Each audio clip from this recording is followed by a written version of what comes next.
A billionaire saw the young maid crying on the phone in the hotel hallway the next morning. He invited her to his mansion.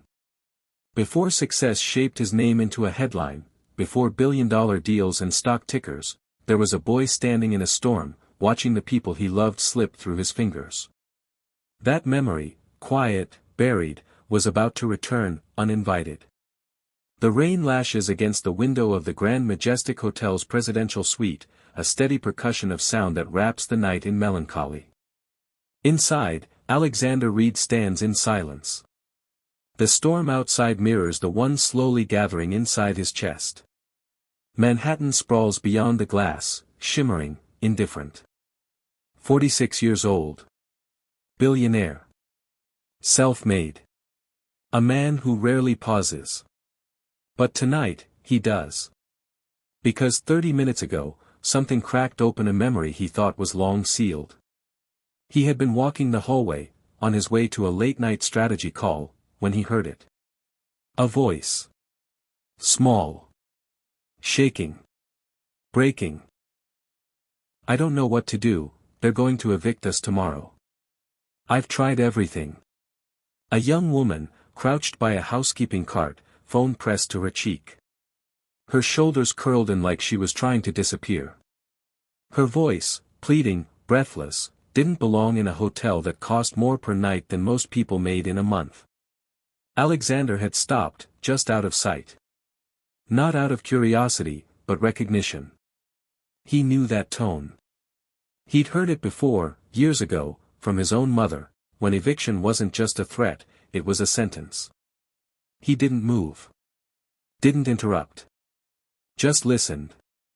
Her name tag read Maria. Her face was red, eyes swollen. Her hands trembled as she whispered promises into the phone. "I'll figure something out, I swear. I'll find the money." Alexander stepped back into the shadow of a marble column. Some part of him, a part honed by boardrooms and billion-dollar bids, told him to keep walking. But he didn't. Because this wasn't about power. It was about remembering. He watched her finish the call, tuck the phone away, and straighten herself like armor. No breakdown. No indulgence. Just survival. She adjusted the Maid cart, wiped her cheeks, and knocked on the next door with a smile that barely held. And something inside him shifted. Sometimes, the strongest people are the ones who cry in silence, then keep going like nothing broke. But the ones who see them, and stop, that's where everything begins. That night, Alexander couldn't sleep. The storm outside subsided, but the one inside him didn't. He paced the suite. Poured a drink and didn't touch it. Stared out over the city until the glass turned cold beneath his palm. Then, without overthinking it, he sat at the desk. Pulled out a pen. And began to write. A short letter. No charity. Just a simple note. Folded carefully into an envelope. Inside, he also placed something else, a personal check. Not large enough to change her life, but enough to keep the eviction away. He wrote her name on the front, Maria Diaz, housekeeping.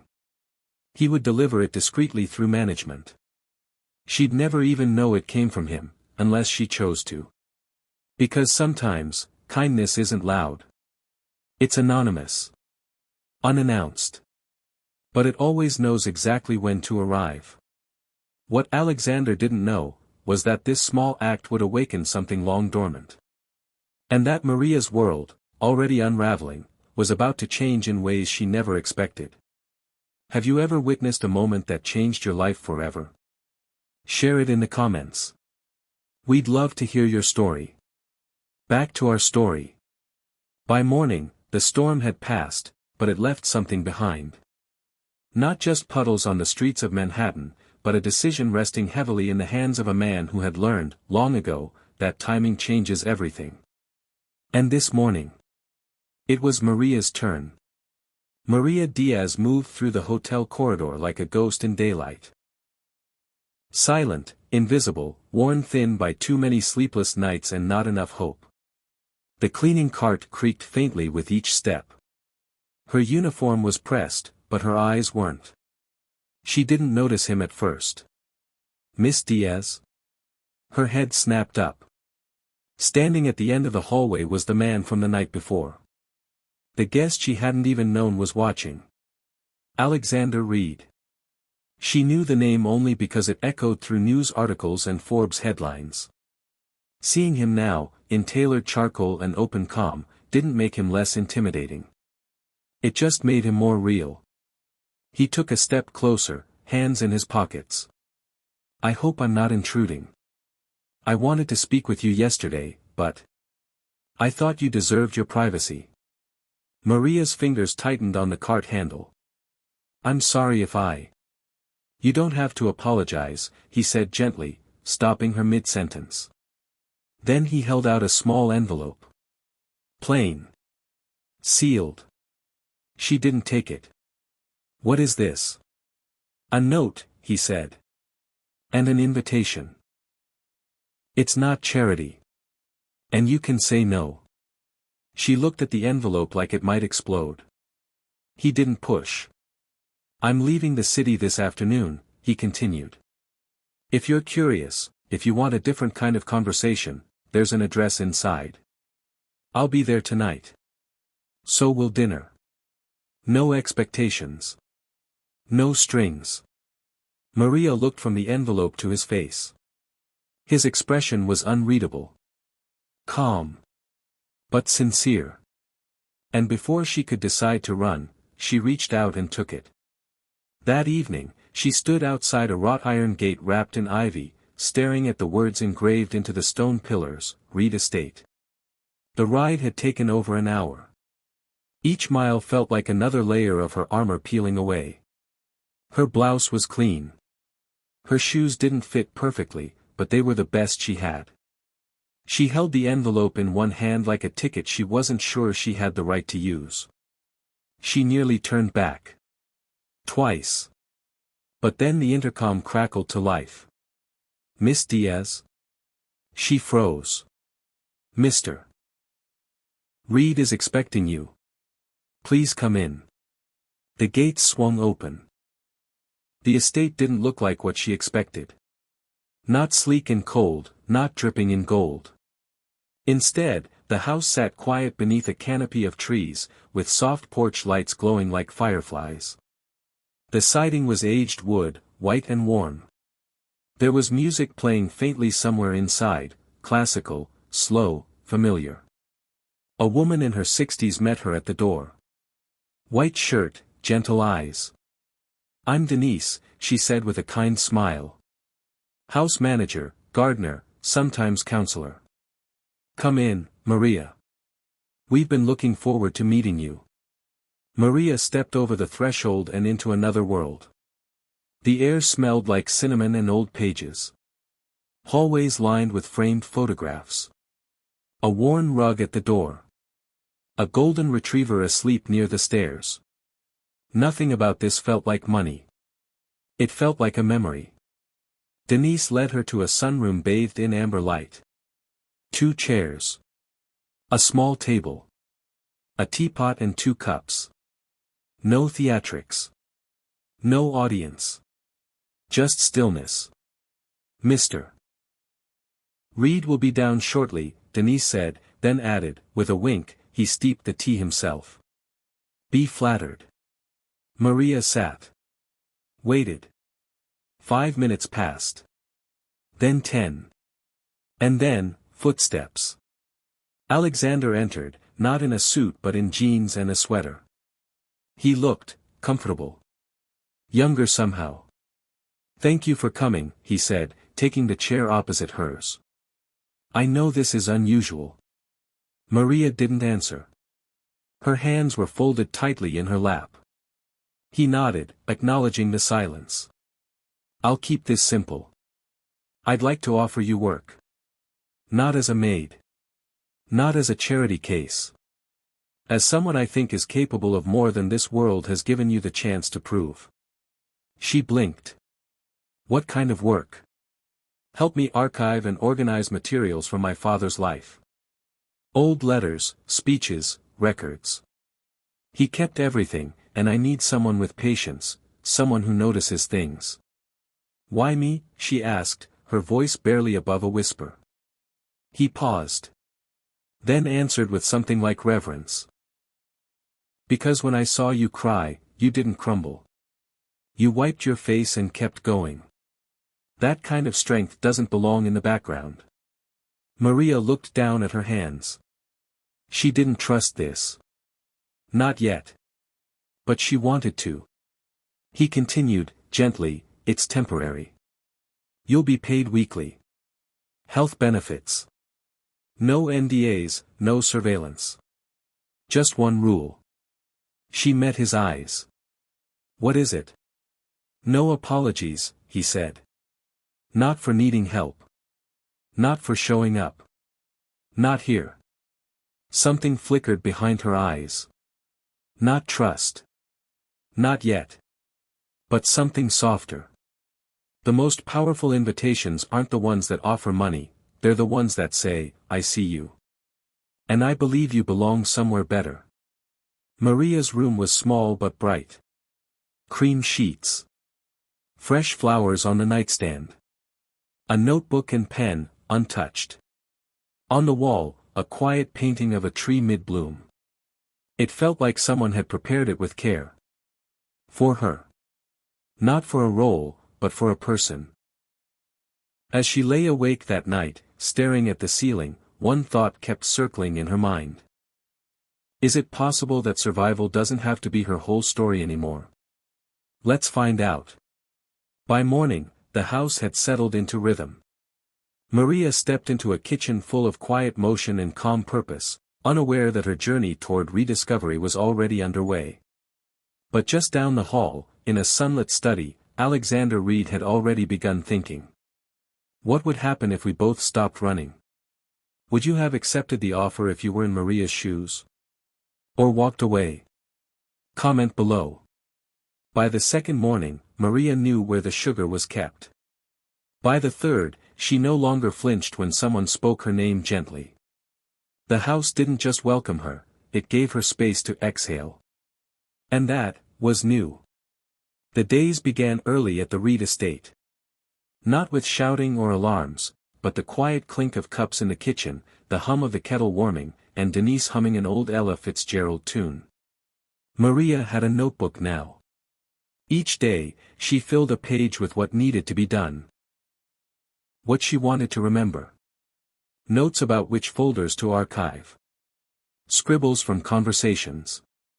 Observations. Small things. Tuesday, she wrote one morning. Mr. Reed drinks his coffee lukewarm. Leaves half a cup untouched. Always opens the window in the study before sitting down. Routine. Predictability. Stability. These weren't luxuries. For Maria, they were healing. In the afternoons, she worked in the archive room, a high-ceilinged space lined with shelves and boxes. Alexander's father, it turned out, had documented everything, letters, blueprints, newspaper clippings, even rejection letters. Nothing had been discarded.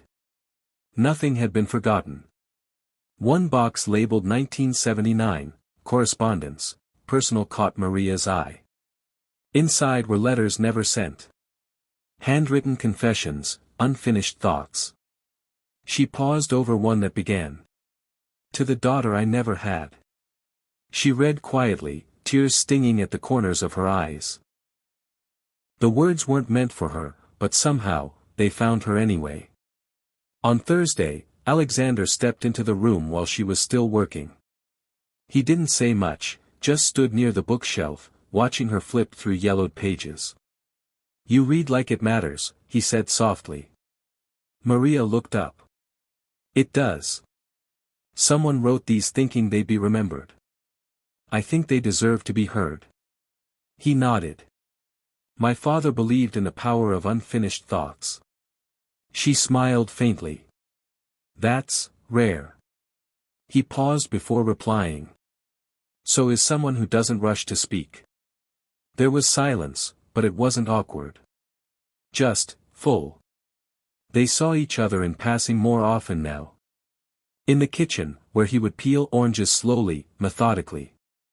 In the garden, where she once caught him planting something by hand, knees in the dirt, suit jacket off, sleeves rolled.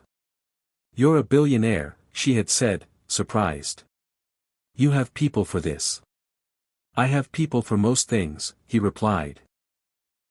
"But some things I need to do myself." Later that day, she wrote in her notebook. "He plants things knowing they might not grow. That matters." Flashbacks came less like memories and more like echoes. For Maria, it was the memory of standing in line at a shelter kitchen, her sister Ellie's tiny hand clutching hers, asking why dinner came with a ticket. For Alexander, it was a conversation with his late father, sitting on the back porch of their old house in Savannah. "If you ever have more than you need," his father had said, "don't just give it away. Give people a reason to believe they earned it." He remembered that now, watching Maria organize files with quiet intensity. She never asked for help. Never lingered. Never assumed she belonged. But more and more, she did. One night, after dinner, Maria lingered. Maria had started to breathe easier. Her steps were lighter, her voice steadier. But healing isn't a straight line, and just when she began to feel seen, the world reminded her of what it remembered. The invitation arrived in a pale cream envelope, embossed with silver. The Silverbridge Community Gala, honoring local impact makers. Maria almost laughed when she saw her name among the honorees. She'd been nominated anonymously, likely Denise or Alexander. She'd considered not going. Fancy rooms and unfamiliar crowds weren't her thing. But Alexander insisted. "You've earned this," he told her. "Let them see who you are." So, she went. Wearing a dress she'd sewn herself, navy blue, stitched from donated fabric. Her shoes were borrowed, her earrings a gift from Ellie. When she stepped into the ballroom, heads turned, not in judgment, but in quiet curiosity. She moved through the room with caution. Alexander arrived separately, as promised. No grand entrance. Just a subtle glance across the floor and a nod only she could see. The evening unfolded smoothly, soft jazz, speeches, polite laughter. Until the screen came to life. Photos of honorees faded in and out. Smiling volunteers. Community organizers. And then. A grainy image. Maria. In her old hotel uniform. Standing beside a lawyer. Her stepfather furious in the background. Former suspect in theft case cleared due to lack of evidence. The room didn't gasp, but it recoiled. Whispers swept through the tables like wind through dry leaves. Maria froze. Her lungs forgot how to work. Her heart pounded so loudly it muffled everything else. She wanted to vanish. Before she could move, Alexander stood. He didn't rush. Didn't fumble. Just calmly walked to the podium and took the microphone from the stunned host. A hush fell. "Thank you," he said, scanning the room, "for reminding us that the internet never forgets, especially when it wants to shame someone for surviving." He turned to the audience. "You've seen a picture. Let me tell you about the person in it." His voice didn't shake. "This is Maria Diaz. She teaches life skills to people the world overlooked. She pays for fabric out of her own paycheck. She shows up when no one else does. And every day, she proves that your past doesn't define your future, your choices do." He turned, eyes landing softly on her. "If you think an accusation tells the whole story, you haven't met Maria." Silence followed. Not from discomfort, but from awe. Then, slowly, applause. Maria stood, not because she needed rescuing, but because he saw her. And she believed him. Later, outside the gala, the air was crisp. Her heels clicked softly on the pavement as she walked ahead, breath unsteady. Alexander caught up to her. You weren't supposed to defend me, she said quietly. Tonight was for you. I did it because I meant every word, he replied. She looked down. I hate that it still follows me. I don't, he said. It means you never stopped caring about who you become. Then, after a long pause, she asked the question that had been haunting her. If it had been true, if I'd done it, would you have still stood up there? He didn't hesitate. Yes. Because what we've lived through matters, but what we choose next matters more. The world will try to define you by your worst moment. But the people who truly see you, who believe in who you're becoming, stand beside you anyway. The ride home was quiet. Maria sat in the back seat, watching raindrops blur the city lights. Not because she was hiding, but because she was thinking. Not about shame. But about how far she'd come. That night, back at the estate, she found a note on her nightstand. In Alexander's handwriting. You didn't break. You stood taller. That's who you are. She folded the note and placed it inside her notebook. Not as proof of worth, but as a reminder, she wasn't alone anymore. By morning, Maria would return to her sewing room. But something inside her had changed. The world had tried to reopen an old wound, and she had stitched it closed with grace. What came next wouldn't just be about healing, it would be about building something no scandal could erase. Do you believe people deserve second chances, even when the world says they don't? Share your thoughts. The shadows of the gala had faded. What remained wasn't shame, but resolve. Maria had survived judgment. Now, it was time to build something no one could take from her. Not just for herself, but for everyone who'd ever been told to stay small. The east wing of the Reed estate had been untouched for years. A long hallway, dust-covered chandeliers, rooms sealed in silence. Maria stood in the doorway of the old ballroom, sleeves rolled up, sunlight pouring across the warped wooden floors. She saw what no one else had, potential. I want to start something, she told Denise one morning. A space where people can learn to sew. Or fix what they've got. Or just, feel useful again. Denise nodded slowly. And if you had the space, the machines, the support? Maria's voice didn't waver. I'd make it theirs. By the end of the week, folding tables arrived. Sewing kits followed. Borrowed machines were rolled in from closets and donation centers across the city. Maria hand-wrote flyers. Slipped them into coat pockets. Left them on library desks and church benches. Bridge House, skill sharing, storytelling, second chances. On opening day, only 3 people showed up. Beth, holding a torn set of scrubs. A teenager named Rosa, quiet, eyes wary. And a man named Kevin, who didn't speak much but brought a backpack full of clothes needing repair. Maria didn't flinch. We'll start with buttons, she said, her voice calm, steady. It's small. But it matters. By the second week, there were 9. Then 17. Some came for the sewing. Others stayed for the conversation. And some, just came because it was the only place they felt seen. Alexander never made a scene about it. He watched from the doorway. Sometimes left coffee by her chair. But never interfered. You're different when you teach, he told her one evening. How? She asked, raising a brow. Like you forget you're afraid. Like you know this space is yours. Maria smiled. I think I'm just remembering what it feels like, to not be surviving. Then came the big decision. An abandoned post office on the edge of town, weathered brick, boarded windows, roof half collapsed. But the bones were strong. And Maria saw, once again, what no one else did. She brought the idea to Alexander, expecting a list of hurdles. Instead, he said only, draw it up. I'll handle the rest. The project took 6 months. Volunteers came. Permits cleared.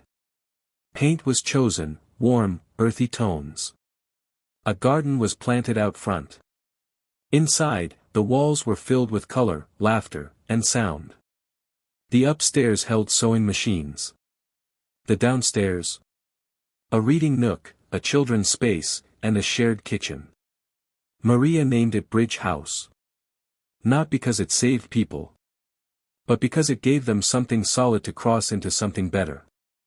The grand opening was quiet, but perfect. Families. Donors. Former hotel co-workers. Some of the same people who once whispered at the gala now returned, with cautious admiration. Maria stood by the front entrance, clipboard in hand, hair pulled back, eyes focused but kind. She hadn't asked for applause. She hadn't needed it. But she had built something real. And Alexander knew, this was the day he would ask her one thing, finally, for himself. When the speeches began, Mara spoke first. Then Beth. Then, to everyone's surprise, Eleanor Reed, Alexander's mother. She stood with a small smile, looking out across the room. I used to think legacy came from titles and buildings, she said. But now, I think it looks more like this. She turned to Maria. Thank you for proving me wrong. Finally, it was Maria's turn. She took the mic. Her hands trembled slightly, but her voice didn't. I used to believe that surviving was enough, she began. That if I just kept my head down, worked hard, stayed quiet, maybe I'd be okay. But surviving isn't living. You can't build anything lasting alone. You need safe spaces. And safe people. She looked across the room. Her eyes met Alexander's. This place isn't about rescue. It's about rebuilding. And I'm proud we're building it together. The room erupted in applause. She stepped off the stage, and he was waiting. Alexander reached for her hand. Held it gently. Then turned to the crowd. There's one more thing, he said, voice steady. He pulled a small velvet box from his pocket. Maria froze. Then smiled. Inside, was a simple, elegant ring. A delicate white gold band with a small, perfect stone. She gasped, not because of the ring, but because she recognized it. I sketched this, she whispered. He nodded. You did. In your sewing notebook. I found it. Had it made. I wanted it to be yours, before it was mine to give. The room quieted. And then she said, clear and certain, yes. Applause. Cheers. Ellie running up to hug them both. Denise wiping away tears with a napkin she pretended not to need. At that moment, it wasn't about fairy tales. Or saving someone. It was about choosing. Again. And again. And again. A legacy isn't what you leave behind. It's what you build while you're still here, and who you choose to build it with. That night, long after the guests had gone home, Maria and Alexander sat on the steps of Bridge House, barefoot, side by side. No more running. No more pretending. Just two people who chose to believe in each other, and then in something bigger. The rain returned 2 days later. Not a storm. Just a gentle drizzle. It tapped against the windows of Bridge House, soft and steady, like a memory. Maria stood by the window, tea in hand, watching the droplets trail down the glass, just like the first night she met him. Only now, she wasn't looking out with fear. She was watching everything she'd built reflect back at her. Inside, laughter echoed from the sewing room. Ellie's voice carried from the kitchen. And down the hall, Alexander's footsteps approached. She smiled before she even turned around. Because sometimes, second chances don't come wrapped in rescue. They come wrapped in respect. In effort. In belief. They come when someone says, you don't have to earn your worth. You just have to remember it. Maria had weathered the storm, and remained standing. But survival was no longer enough. It was time to build something that outlived fear, something that didn't just carry her forward, but lifted others with her. The idea began on a quiet afternoon, sunlight pouring into the archive room, motes of dust dancing above a stack of old campaign flyers. Maria paused mid-sort, holding a pamphlet in one hand, her mind already somewhere else. Later that evening, she approached Denise at the kitchen counter, voice steady but soft. "What if we used the East Wing for something more active?" Denise looked up from her tea. "Active how?" "Sewing. Budgeting. Interview prep. Skills that keep people afloat. I know women who'd walk across town for something like that." Denise didn't answer right away. She just smiled. "You don't ask for permission, do you?" Maria shrugged. "Not when it matters." Within a week, the dust-covered ballroom was transformed. Long tables were dragged out of storage. Sewing kits appeared in neat rows. Folding chairs, mismatched but sturdy, lined the walls. Denise donated the first machine. Maria found the others, second-hand, repaired, borrowed. The program started small. Beth, the former nurse, showed up with a pair of scrubs she couldn't afford to replace. A teenager wandered in looking for Wi-Fi but stayed to learn how to fix a torn sleeve. A father asked if his daughter could sit in, she needed a quiet place after school. Word spread fast. Maria taught by doing. Her voice calm, instructions clear. She didn't lecture. She invited. And people came, not just to sew, but to feel human again. Alexander watched from a distance at first. He'd pass by the doorway, coffee in hand, and catch glimpses, Maria adjusting someone's grip on the fabric, leaning over a design sketch, laughing with a tired mother holding a baby on her hip. He never interrupted. But later, as the sun dipped low and chairs were stacked away, he'd quietly walk in and say things like, "That stitch line's cleaner than anything I've ever seen on Wall Street." Or, "You know, this used to be a ballroom. I think it's dancing again." Then came the visit that changed everything. Eleanor, Alexander's mother, walked into the sewing room unannounced. A former social worker, she'd heard about the project through a community board. She didn't say much at first. Just observed. Asked a few questions. Then, just before leaving, she said to Maria, "I hope you stay. Not because he needs saving. But because you gave this house back its heart." A few months later, standing outside the old post office on the edge of town, Maria stared at a faded "for sale" sign. The building was worn but solid. Bones good. Windows wide. She turned to Alexander. "This could be bigger. Bridge house for new beginnings. Not just sewing, everything. Literacy. Trade skills. A safe place to grow." He didn't say anything at first. Just studied the building. Then finally. "I'll handle the permits and red tape. You handle the soul." 6 months passed. The community showed up, volunteers painting walls, local businesses donating chairs and books. The fireplace was rebuilt. A reading nook created. Upstairs, Maria placed her old notebook in a glass box by the entrance. The grand opening was quiet at first. But slowly, the room filled. Beth spoke about how the sewing room saved her from a loneliness she never named. Denise gave a short, tearful speech about second chances.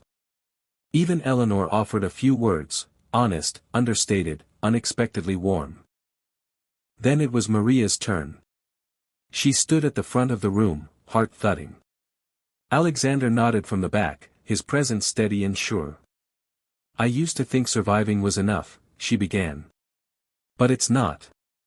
Living means building. Giving others the chance you were almost denied. That's what this place is for." Applause followed, not explosive, but meaningful. Legacy isn't built in boardrooms or headlines. It's built one stitched seam at a time, one person deciding that survival isn't the end of the story, it's just the first chapter. As she stepped down from the makeshift stage, Alexander was waiting. He reached for her hand. "There's one more thing," he said to the room. The crowd quieted again. He turned to her, voice lower now, just for her. "I used to think success meant building walls. But I was wrong. It's about doors. About letting the right people in, and staying when they do." He pulled a small box from his jacket. Inside, simple, elegant, a ring. Not new. In fact, it was a design Maria had once absent-mindedly sketched in her notebook during a sewing session. She looked at it, then at him. "You found the sketch?" "I did," he said. "And I had it made. I wanted it to be yours, even before I knew it could be mine to give." Tears shimmered but didn't fall. She smiled. Quiet. Certain. Yes. Applause broke out, but neither noticed. At that moment, there was only them. That night, they sat on the steps of Bridge House, barefoot, fingers intertwined, the stars overhead too distant to measure but close enough to feel. The rain that once marked their beginning, had given way to something far more enduring. Sometimes, the rain doesn't come to break us. It comes to cleanse the past. To remind us where we began, and how far we've come. Maria Diaz didn't just survive. She built. She gave back. She turned the ache of her past into a place others could call home. And Alexander Reed? He learned that strength doesn't always wear armor. Sometimes, it wears second-hand shoes and speaks softly, but changes everything. Bridge House wasn't built from money. It was built from belief, layered with every silent tear, every hand held, every voice that dared to say, "I matter." And maybe, just maybe, that's the real legacy. If you had the resources, what legacy would you build? Tell us below. If this story moved you, know this. This video took lots of hours of research, writing, and editing to bring you a story that inspires. Subscribe if you believe in second chances, silent strength, and stories that heal. Only those who don't believe in redemption will scroll past.